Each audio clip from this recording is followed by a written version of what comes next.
Su final tan prematuro fue como ese cóctel de toda esa situación, ¿no? De querer conseguir un sueño y darlo todo por tu sueño, y una vez lo consigues, el miedo a perderlo y el miedo a que la gente te rechace, y entonces querer cumplir con las expectativas.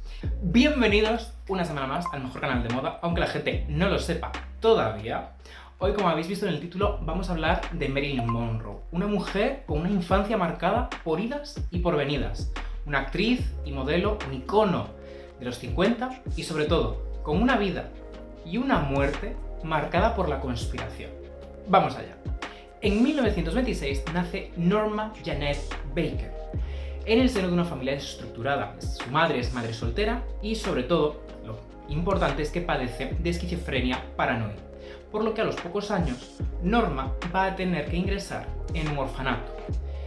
Esto va a ser muy importante para el desarrollo de su personalidad, porque a partir de aquí lo que va a suponer es una vida de idas y de venidas entre diferentes familias, y familias que no son precisamente un entorno saludable para el desarrollo de una persona, ¿no? De hecho, pues vamos a decir que le daban mala vida. Esto la va a empujar que con tan solo 16 años, en 1942, se case con Jim Doherty.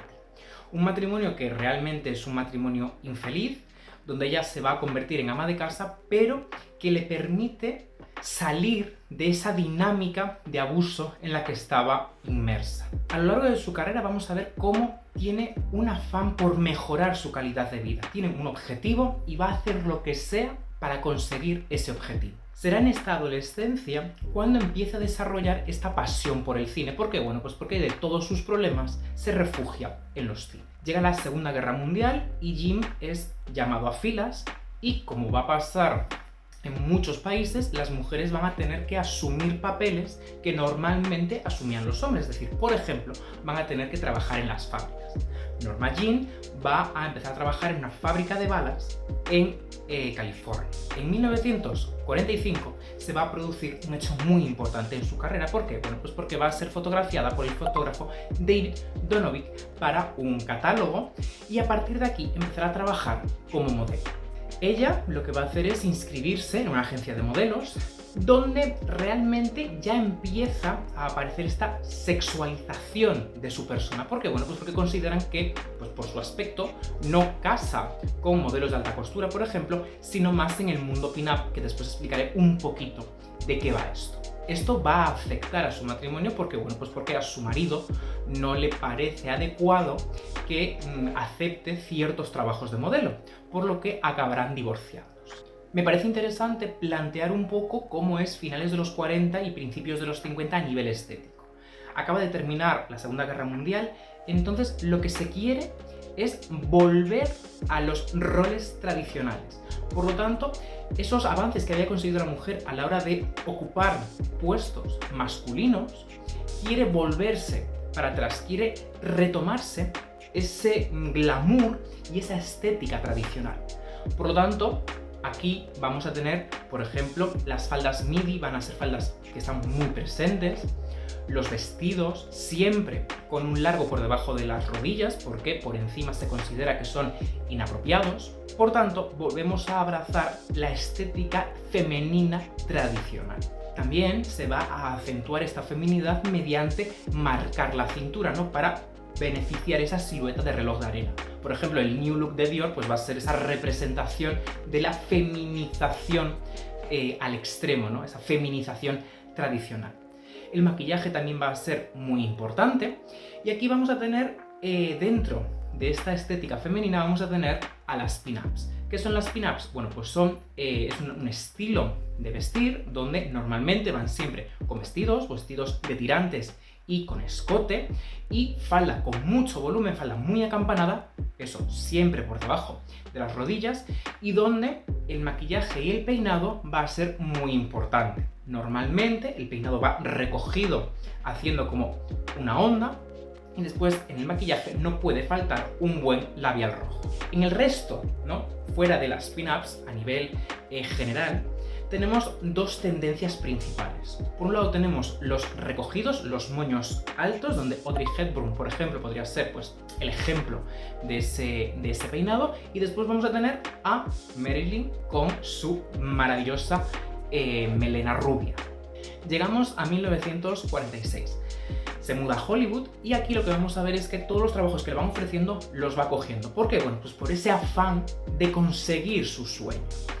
Protagonizará su primera portada de revista y entra en contacto, obviamente, con el cine. Firma un contrato con la 20th Century Fox y es donde aparece Marilyn como personaje. ¿Por qué? Bueno, pues porque a raíz de ese contrato se va a teñir de rubia, se va a cambiar el nombre y se va a someter a ciertas cirugías estéticas.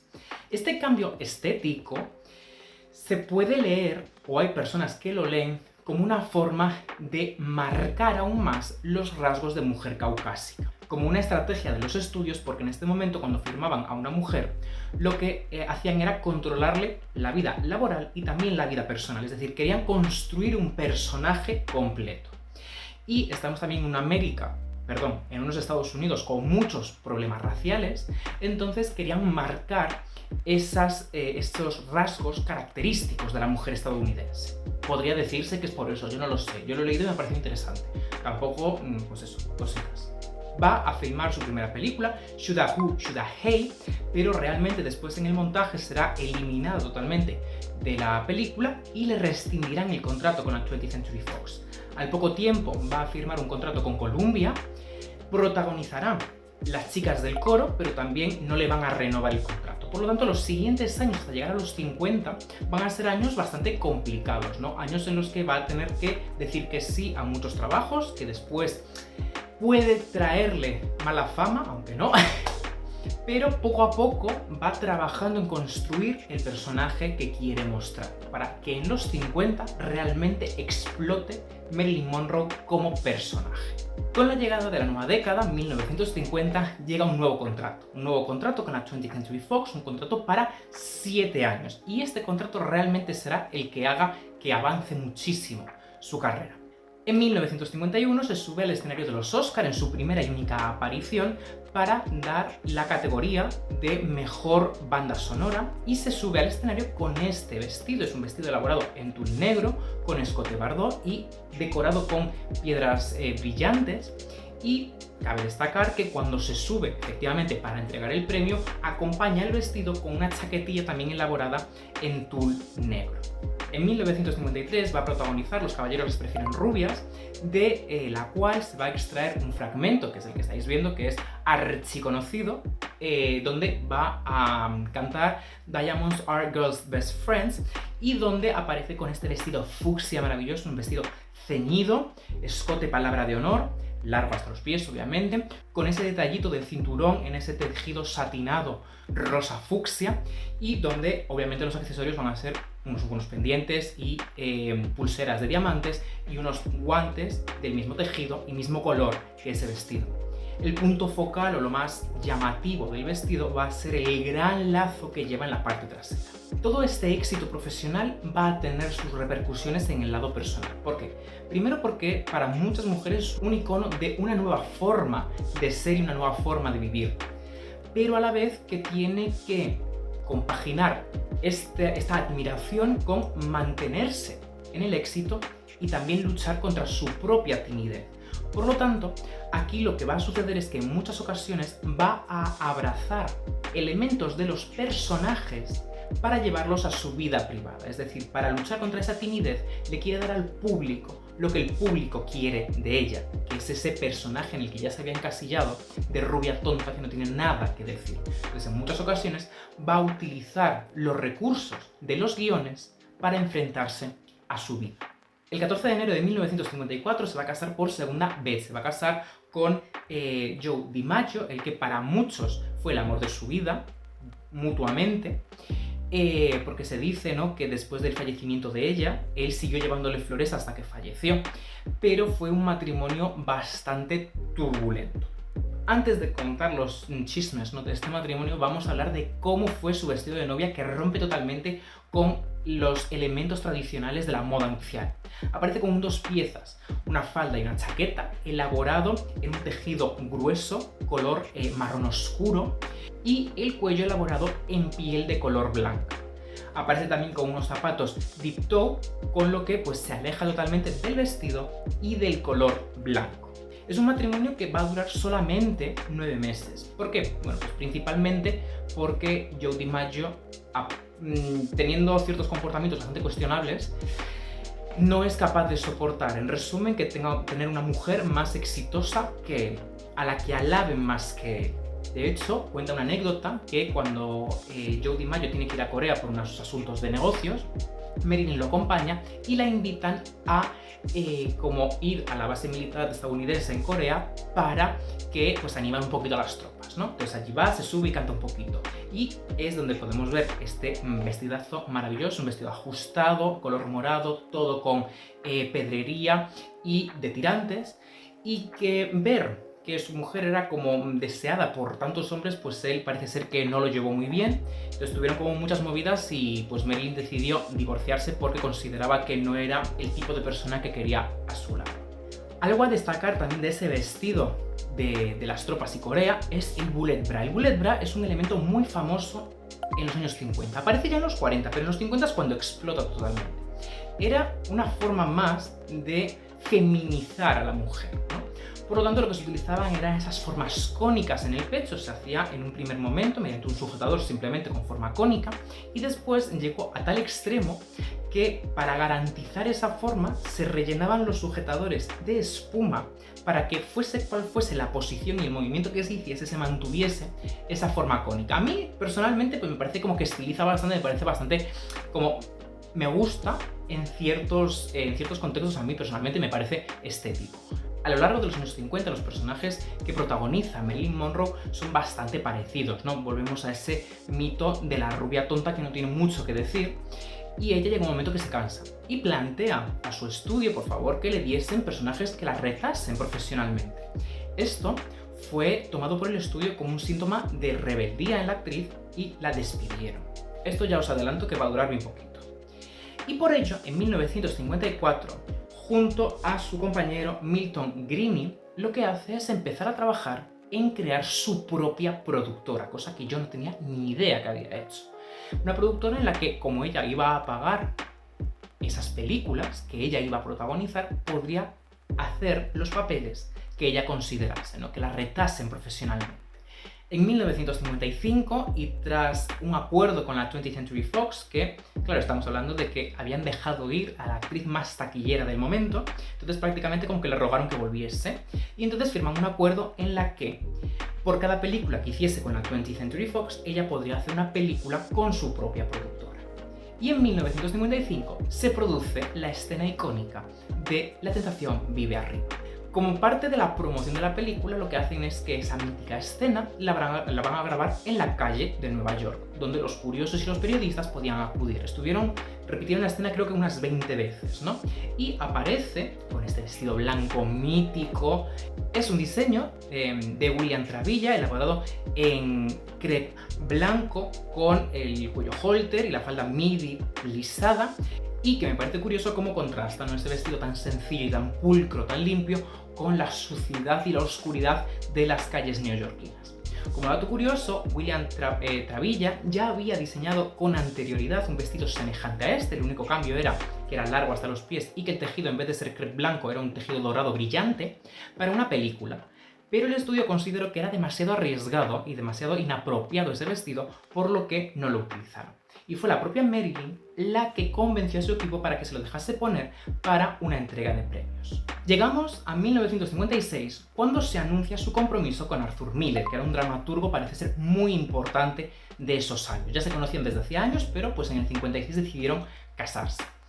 Esto va a ser un punto de inflexión y va a ser un pilar más de todas esas teorías conspirativas en torno a la figura de Marilyn Monroe. ¿Por qué? Bueno, pues porque Arthur Miller ya había sido investigado por McCarthy por presuntas actividades antiamericanas. Pues, por ejemplo, pues tener ciertos contactos con la Unión Soviética, etc. Entonces Marilyn empezó a sospecharse de ella, empezó a sospecharse que ella también podía tener estas presuntas conexiones, ¿no? Pues llevar a cabo estas actuaciones contra América, contra Estados Unidos. Entonces también esto generó que se le investigase, por si acaso, que estas vinculaciones eran ciertas. En la boda se presenta con un vestido blanco muy sencillito, muy ceñidito al cuerpo, con un velo muy corto, lo que pues es una vuelta a la moda nupcial tradicional. En 1959 se va a producir un hecho muy importante en su carrera, que es la publicación de Con faldas y a lo loco, que fue la primera película producida bajo Marilyn Monroe Productions, que tiene relativo éxito, que es un éxito de crítica, pero que en su vida personal no se va a traducir. ¿Por qué? Bueno, pues porque resulta que primero tiene un marido que se mete donde nadie le llama y empieza a querer controlar su carrera y su empresa. También va a sufrir un aborto, lo que va a hacer que vuelva a recaer en el consumo de sustancias, por ejemplo, de píldoras para dormir. Y esto va a ser el inicio de una espiral de autodestrucción que pues acabará como todos sabemos. En 1959 acude a los Globos de Oro, donde ganará el premio a la actriz favorita de todo el mundo, y va con este vestido preciosísimo de Norman Norell, que por muchos es conocido como el Balenciaga estadounidense, y que es un vestido corte sirena, color verde esmeralda, con todos estos brillantes, este cuello halter y esa espalda al descubierto. Poco a poco esa espiral de la que os hablaba empieza a hacer mella. ¿Por qué? Bueno, pues por un lado porque se agrega su carácter. Es muy complicado, parece ser, trabajar con ella, pues porque no está centrada, no puede llevarse a cabo la producción de películas. Las películas que salen se juntan, ¿no?, que tampoco son éxitos en taquilla. En su vida personal, su marido pues tampoco la está apoyando, está afectando todo esto, ¿no?, a su salud mental, y llega a un punto de inflexión en la que decide divorciarse, pero en la que, a pesar de acudir a varios centros, ¿no?, entiendo que centros de desintoxicación, no es capaz de salir de ese hoyo. Llegamos a 1962, cuando ocurre un hecho histórico. Mr. President, Marilyn Monroe. En este momento va con ese naked dress de Bob Mackie, que es un vestido sumamente ajustado, de tirantes y con toda esa pedrería. Son 2500 brillantes, y que bueno, pues es el vestido que llevó Kim Kardashian a la Met Gala hace un par de años. En palabras del propio Bob Mackie, ella realmente quería despertar a la gente. Pidió un vestido que hiciera a toda la gente creer que estaba desnuda, pero su cuerpo en realidad estaba cubierto con diamantes cuando se quitó el abrigo de piel. En agosto de este mismo año fallece Marilyn, oficialmente por una sobredosis de barbitúricos. Hay muchísimas teorías de la conspiración en torno a su muerte por sus relaciones. Todos sabemos ya lo que ha pasado ahí, tampoco me voy a meter yo aquí porque no va de esto el canal. Pero realmente yo creo que todo este cóctel de situación es lo que acaba consagrándola como una leyenda del cine que es a día de hoy. Para mí, y ya cerrando el vídeo, después de hacer todo el guión, con lo que me quedo es con un sentimiento como de pena. De pena primero por todo lo que tuvo que sufrir de pequeña, ¿no?, por lo que le tocó sufrir de pequeña y las barbaridades que debió vivir en esas casas de acogida, que no me las quiero ni imaginar. Y cómo eso construyó su personalidad, ¿no? Hizo, por un lado, sí, que crease un sueño a cumplir, pero también cómo vinculó que su belleza era la única forma de conseguir ese sueño. Donde los estudios, tal y como funcionaban en su momento, ¿no?, se aprovecharon de que ella también lo hacía todo por conseguir ese sueño, donde se priorizaba esa estética y donde lo importante era la estética y se dejaba de lado la propia persona y la personalidad, donde lo que se quería era pues realmente que cumpliese con ese estereotipo que le planteaban en las películas. Y cómo también para ella era muy importante la aceptación por parte del público y por parte de sus parejas, por ejemplo, ¿no? A ver, al fin y al cabo entiendo que sí, durante toda tu infancia, bastante, y lo que tú quieres es acabar encajando, ¿no? Entonces, no sé, me da mucha pena porque creo que su final tan prematuro fue como ese cóctel de toda esa situación, ¿no? De querer conseguir un sueño y darlo todo por tu sueño, y una vez lo consigues, el miedo a perderlo y el miedo a que la gente te rechace, y entonces querer cumplir con las expectativas. Y realmente, y por desgracia, realmente para mí, lo que ha perdurado en el tiempo es la imagen y no la persona. Es decir, yo no conocía pues que había sido a lo mejor un referente para un nuevo tipo de feminidad, o que había tenido la voluntad de decir: a mí no me gusta cómo me están encasillando y quiero trabajar y crear mi empresa y hacer mis películas. Yo eso no lo conocía tampoco, ¿no? Me parece muy interesante y no se habla. De hecho, en el mítico, las míticas imágenes de Warhol, donde coge la cara de Marilyn y juega con los colores, teóricamente es lo que quería representar, ¿no? Cómo la personalidad no traspasa y realmente lo que ha quedado es la estética. Solo quiero cerrar diciendo que para mí Marilyn era una mujer, o me transmite que era una mujer trabajadora, luchadora con un sueño, por desgracia objetivizada y criticada, y que por todas las situaciones que le tocó vivir, no pudo vivirlas.